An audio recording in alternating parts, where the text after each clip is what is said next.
Hi guys, this is Himanshu Sewal. आज हम start कर रहे हैं चैप्टर 5 कंटिन्यूटी एंड डिफरेंशिएबिलिटी। इसका भी मैं पहला टॉपिक कंटिन्यूटी से स्टार्ट करता हूं आपका पढ़ाना। तो आपका पहला टॉपिक है कंटिन्यूटी। तो कंटिन्यूटी क्या है? देखिए, कोई फंक्शन कंटिन्यूस है या नहीं, ठीक, इस बात का पता लगाना वो कंटिन्यूटी कहलाता है। कंटिन्यूस फंक्शन हमें चेक करने के लिए यहाँ आएगा। देखिए, कंटिन्यूटी प्रॉपर्टी है एक फंक्शन की। मान लीजिए मैं किसी फंक्शन का ग्राफ बनाऊं, अगर उस ग्राफ को बनाने के लिए मुझे पेन ना उठाना पड़े, then it is a continuous function. तो वो एक कंटिन्यूस फंक्शन है। और ठीक, क्लियर होगी बात, कंटिन्यूस फंक्शन। और अगर मुझे उस ग्राफ को बनाने के लिए अपना पेन या चौक जो है वो उठानी पड़ जाए, तो ये कंटिन्यूस फंक्शन नहीं है। कैसा है? डिसकंटिन्यूस फंक्शन आप कह सकते हैं, या फिर नॉट अ कंटिन्यूस फंक्शन आप कह सकते हैं। तो ये कंटिन्यूटी की बात है, कंटिन्यूस और डिसकंटिन्यूस फंक्शन। अब how to check a continuity of a function, किसी फंक्शन की कंटिन्यूटी को हम कैसे चेक करते हैं, हम ये देखते हैं यहाँ। ठीक है, कैसे हम किसी फंक्शन की कंटिन्यूटी को चेक कर सकते हैं। तो मान लीजिए मेरे पास ये कोई फंक्शन है और मैंने उसका ग्राफ बना लिया, ये ग्राफ बन गया। ठीक है, तो ग्राफ देख के आपको जांच पड़ गई, लेकिन मुझे बिना ग्राफ के पता लगाना है। तो टॉपिक है टू चेक द कंटिन्यूटी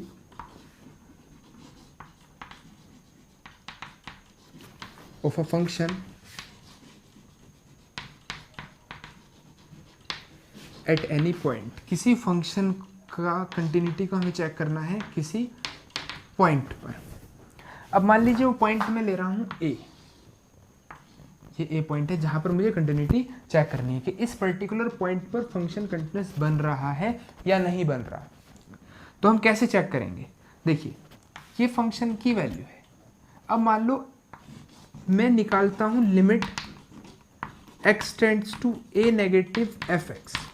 इस फंक्शन की मैं a से थोड़ी सी छोटी वैल्यू पर, बहुत थोड़ी सी, टेंड्स टू का मतलब होता है कि लगभग बराबर, a के लगभग बराबर, और a के ऊपर नेगेटिव लिखा है, इसका मतलब उससे हल्की सी कम। ठीक है, तो मैं इस वैल्यू की बात कर रहा हूँ। तो a से बहुत ही कम वैल्यू पर मैंने चेक किया कि फंक्शन का आंसर क्या आया। ठीक, मैंने फंक्शन का आंसर निकाल लिया। नेक्स्ट एक चीज़ तो मुझे निकालनी है, दूसरा limit x tends to a positive fx। उस फंक्शन की a से हल्की सी बड़ी वैल्यू पर मैं फंक्शन का आंसर निकालता हूँ। और तीसरी चीज़ fa, मुझे तीनों चीज़ निकालनी है खुद। ये fa अगर ये तीनों बराबर आ गए, if limit x tends to a negative fx, ठीक, लिमिट क्या होती है ये आप क्लास 11th में पढ़ चुके हैं, बराबर होगी limit x tends to a positive fx और बराबर है f a के, या fx इक्वल्स टू मैं a कहता हूँ, then fx is continuous eight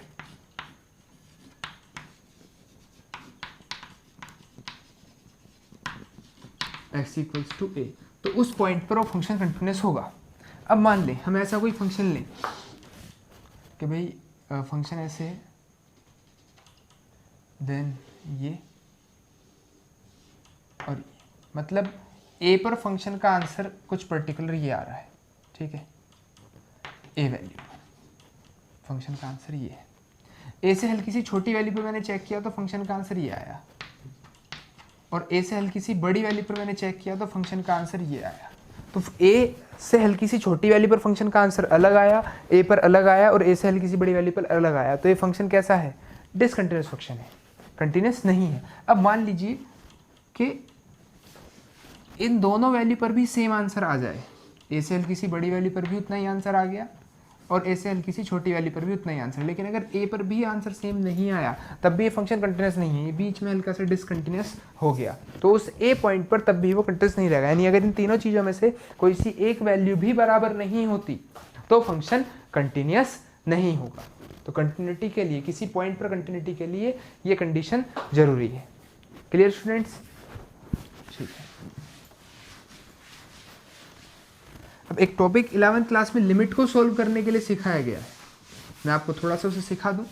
देखिए डायरेक्ट लिमिट तो आप पुट कर लेंगे, लिमिट पुट करना क्या, एक्स की वैल्यू 8 कह रखी है, आपने 8 रख दी तो लिमिट की डायरेक्ट वैल्यू आ गई। लेकिन कई बार हम डायरेक्ट वैल्यू यूज़ नहीं करते, हमें मेथड ऑफ सब्स्टिट्यूशन यूज़ करना होता है।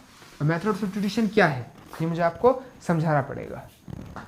तो I am going to start method of substitution.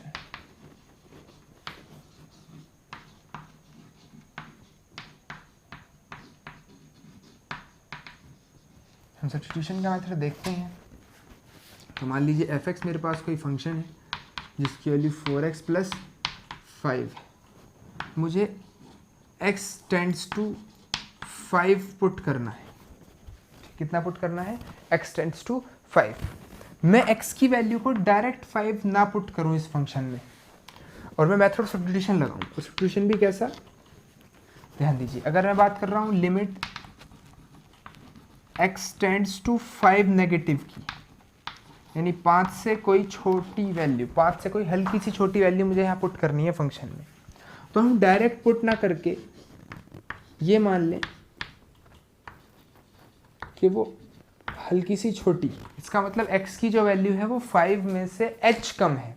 भाई अगर 5 में से कुछ घटा दोगे तो वो 5 से छोटी आएगी। अब हमें चाहिए क्या थी, हल्की सी छोटी। मीन्स जैसे कि x टेंड्स टू 5 नेगेटिव है तो h की वैल्यू 0 से हल्की सी बड़ी होनी चाहिए। मतलब h एक पॉजिटिव वैल्यू है और बहुत ही छोटी वैल्यू है। तो 5 में से अगर मैं बहुत छोटा माइनस करूंगा तो लगभग वो वैल्यू 5 के पास जाएगी, लेकिन 5 से थोड़ी सी कम। 5 से बड़ी नहीं, 5 के पास तो है पर 5 से हल्की सी कम है। ठीक है, तो मुझे लिखने का तरीका है, लेट करूंगा मैं x की वैल्यू, मैंने 5 से h कम कर ली, x टेंड्स टू 5 नेगेटिव था तो h टेंड्स टू 0 पॉजिटिव हो गया।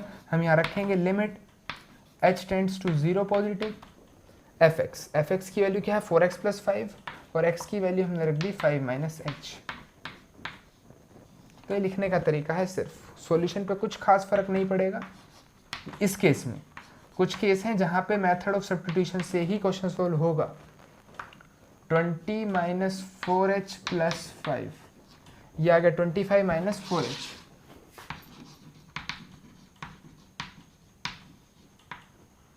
जीरो पॉजिटिव, क्या आ गई वैल्यू 25 - 4h।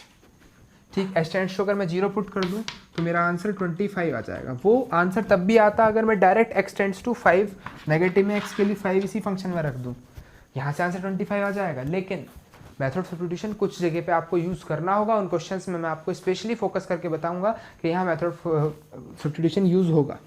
नेक्स्ट, अगर limit x tends to 5 positive मुझे यहाँ निकालना होता, यानी कि जो x की वैल्यू है उसको हमें लेट करना होगा 5 से कुछ बड़ी, h बड़ी मान ली।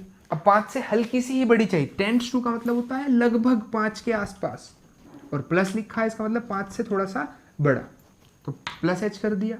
अब एज x की वैल्यू 5 पॉजिटिव हमें रखनी है तो h को अब भी 0 से हल्का सा बड़ा होना पड़ेगा। ठीक है, तो आप ऐसे समझ लें, x की वैल्यू 5 पॉजिटिव का मतलब मैं मान लूँ x की वैल्यू 5.0001, लगभग 5 के बराबर है पर 5 से हल्की सी बड़ी है। यहाँ रखिए x के प्लेस पर 5.0001 इक्वल्स टू 5 + h, तो h की वैल्यू 0.001 आएगी, यानी h अब भी 0 से हल्का सा बड़ा है। इस केस में भी आप रख के देख लें ऐसे ही, x के प्लेस पर 5 से हल्की छोटी वैल्यू 4.99999 रख लें, सोल्व करें, h की वैल्यू 0 से बड़ी आएगी। तो h हमेशा 0 पॉजिटिव ही टेंड करता है। नाउ लिमिट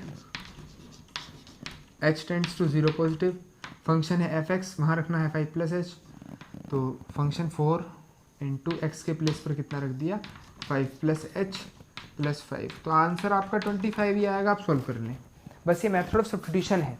ठीक है, तो आप ये समझ गए होंगे, इजी है, कुछ मुश्किल नहीं है। 5 नेगेटिव है तो 5 से कुछ घटा दो h, और 5 पॉजिटिव है तो 5 में कुछ जोड़ दो। बस याद रखने वाली बात क्या है कि h की वैल्यू 0 से बड़ी ही आएगी, h टेंड्स टू 0 पॉजिटिव ही होगा।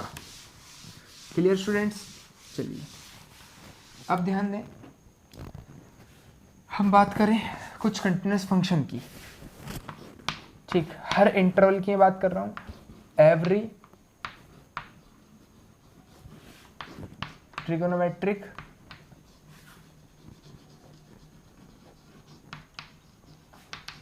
Function is continuous. हर एक ट्रिगोनोमेट्रिक फंक्शन हम कंटिन्यूस मानते हैं किसी इंटरवल में।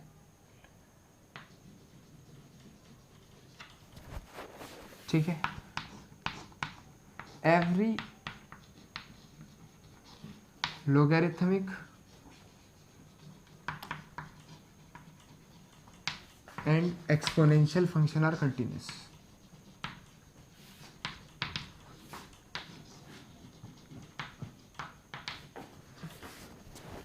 देखिए, अगर आपको पॉइंट पर चेक करने को मिलता है तो आपको चेक करना होगा, चाहे ट्रिग्नोमेट्रिक हो या एक्सपोनेंशियल हो, लेकिन इंटरवल के केस में ये फंक्शंस जो हैं वो कंटिन्यूस ही होते हैं। नेक्स्ट, हर एक पोलिनोमियल भी कंटिन्यूस होता है इन एनी इंटरवल। मैं बात कर रहा हूँ यहाँ इंटरवल की, ध्यान रखना। पॉइंट का तो मैंने आपको बता दिया कि पॉइंट में कंटिन्यूटी कैसे चेक करते हैं। इंटरवल के केस में हम चेक नहीं करते। इंटरवल के केस में हम इनमें से कोई सी भी कंडीशन होगी तो डायरेक्ट लिख देंगे कंटिन्यूस है। Every polynomial is continuous. ठीक, नेक्स्ट आप एक चीज का याद रखें, लिमिट जो है, मान लीजिए मैं लिख दूं ऐसे, limit x tends to a f x plus g s लिखा है, तो ये लिमिट दोनों पर डिस्ट्रीब्यूट होगी। यानी कि मैं इसे ऐसे लिख सकता हूं, limit x tends to a f x plus limit x tends to a g x. ऐसे ही लिमिट अगर यह माइनस भी होता तब भी डिस्ट्रीब्यूट हो जाती। डिवाइड के केस में भी लिमिट या मल्टीप्लाई के केस में भी लिमिट ऐसे ही डिस्ट्रीब्यूट होगी, दोनों पर अलग अलग। X tends to a f x into limit x tends to a g x, तो लिमिट का डिस्ट्रीब्यूशन हो गया। इन केस ऑफ डिवाइड के केस में भी बच्चों यही होगा।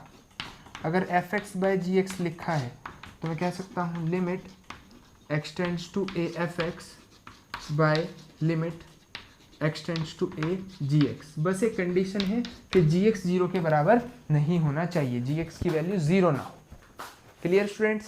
तो ये कुछ कंडीशन। एक चीज आप और याद रखेंगे, अगर एफ एक्स और जी एक्स कंटिन्यूस फंक्शन है, if f x and g x are continuous, then तो f x plus g x, f x minus g x भी, f x into g x या f x by g x, ये सभी भी continuous होंगे।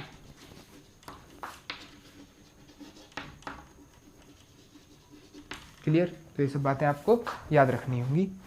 चलिए next, अब मैं आपको लिमिट के कुछ फॉर्मूले जो आप 11th क्लास में प्रूफ भी करके आए हैं, मैं यहाँ प्रूफ नहीं कराने वाला, मैं सिर्फ आपको वो फॉर्मूले लिखवाऊंगा ताकि आपको क्वेश्चंस में जब यूज़ हो तो आप उन्हें याद करके यूज़ कर सकें। अब उनको प्रूफ करने का कोई आपके लिए मेन मोटिव नहीं है, प्रूफ आपके पेपर में ना आएगा ना आपको कोई इसका यूज़ है, बस आपके फॉर्मूला याद हो। ऐसे ही डिफरेंशिएशन के भी होंगे, डिफरेंशिएशन के फॉर्मूले आपने 11th में प्रूफ किए हैं, वो फॉर्मूले हमें बस डायरेक्ट याद रखने हैं। उसके प्रूफ अगर आपको आता है, 11th का याद है, बहुत अच्छी बात है, लेकिन अगर याद नहीं है तो कोई टेंशन की बात नहीं है, कोई दिक्कत नहीं, आप साथ साथ चलते रहिए। मैथ्स डेफिनेटली आपका 100 आउट ऑफ 100 लेके आएगा। बस सारा जो असाइनमेंट मिल रहा है वो सॉल्व करें, वीडियो टाइम पे देखें, होमवर्क टाइम पे करें। देखिए, limit x tends to 0 sine x by x, इसकी वैल्यू 1 है। Limit x tends to 0 tan x by, अच्छा उल्टा भी होगा, याद रखना, x बाय साइन एक्स भी लिखा हो।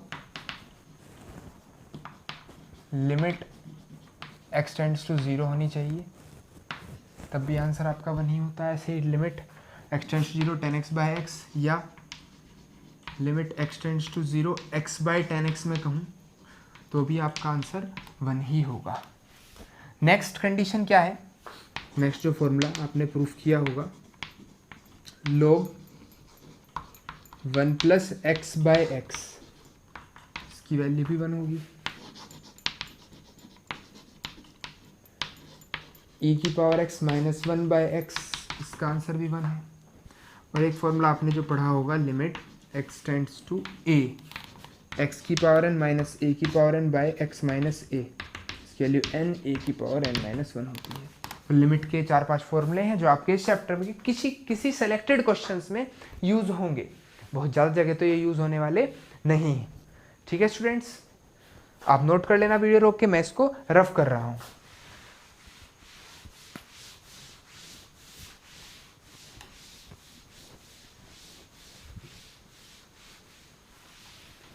चलिए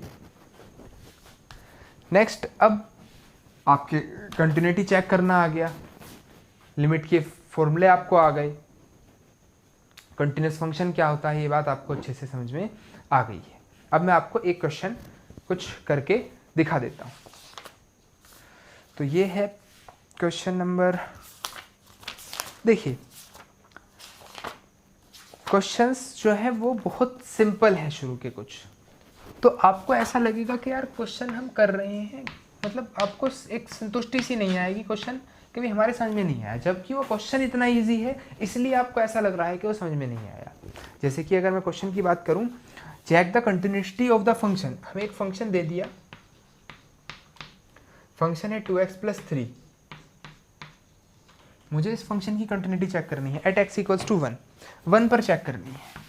अब 1 पर चेक करने के लिए कुछ मुश्किल काम नहीं है, मुझे क्या करना है, limit x tends to 1 negative fx निकालना है। अब तो fx की वैल्यू में रखता हूँ, तो fx कितना है 2x प्लस 3, x के बेस पर 1 नेगेटिव रख दूँ तो 2 प्लस 3 कितना आ गया 5 आ गया। Limit x tends to 1 positive में निकालता हूँ, तो आप सभी समझ जाएंगे कि क्वेश्चन में क्यों कह रहा हूँ ज़्यादा इजी है।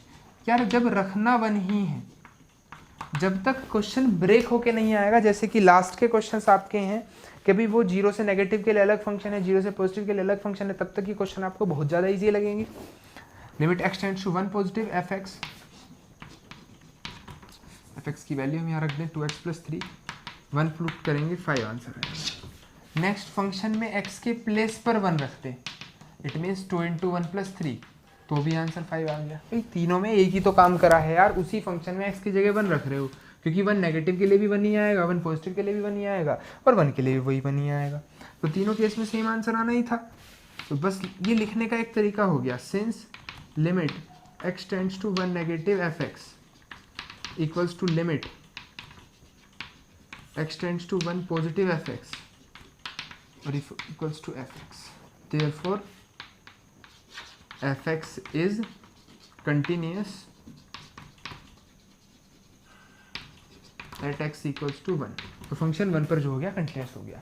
तो इस टाइप के जितने भी सिंपल क्वेश्चन हैं आप अभी उन्हें ट्राई कीजिए, जितने क्वेश्चन आपसे नहीं होते हैं वो छोड़ दीजिए, मैं नेक्स्ट वीडियो में आपको सभी क्वेश्चंस कराऊंगा। नेक्स्ट वीडियो बहुत इंपॉर्टेंट है, ये बेसिक था, यहाँ आपको हो सकता है वीडियो देख के ऐसा लगा हो कि कुछ कम इंपॉर्टेंट था, बच्चों ये उनके लिए है जिनको बिल्कुल भी लिमिट के बारे में नॉलेज नहीं थी। चलिए, थैंक यू।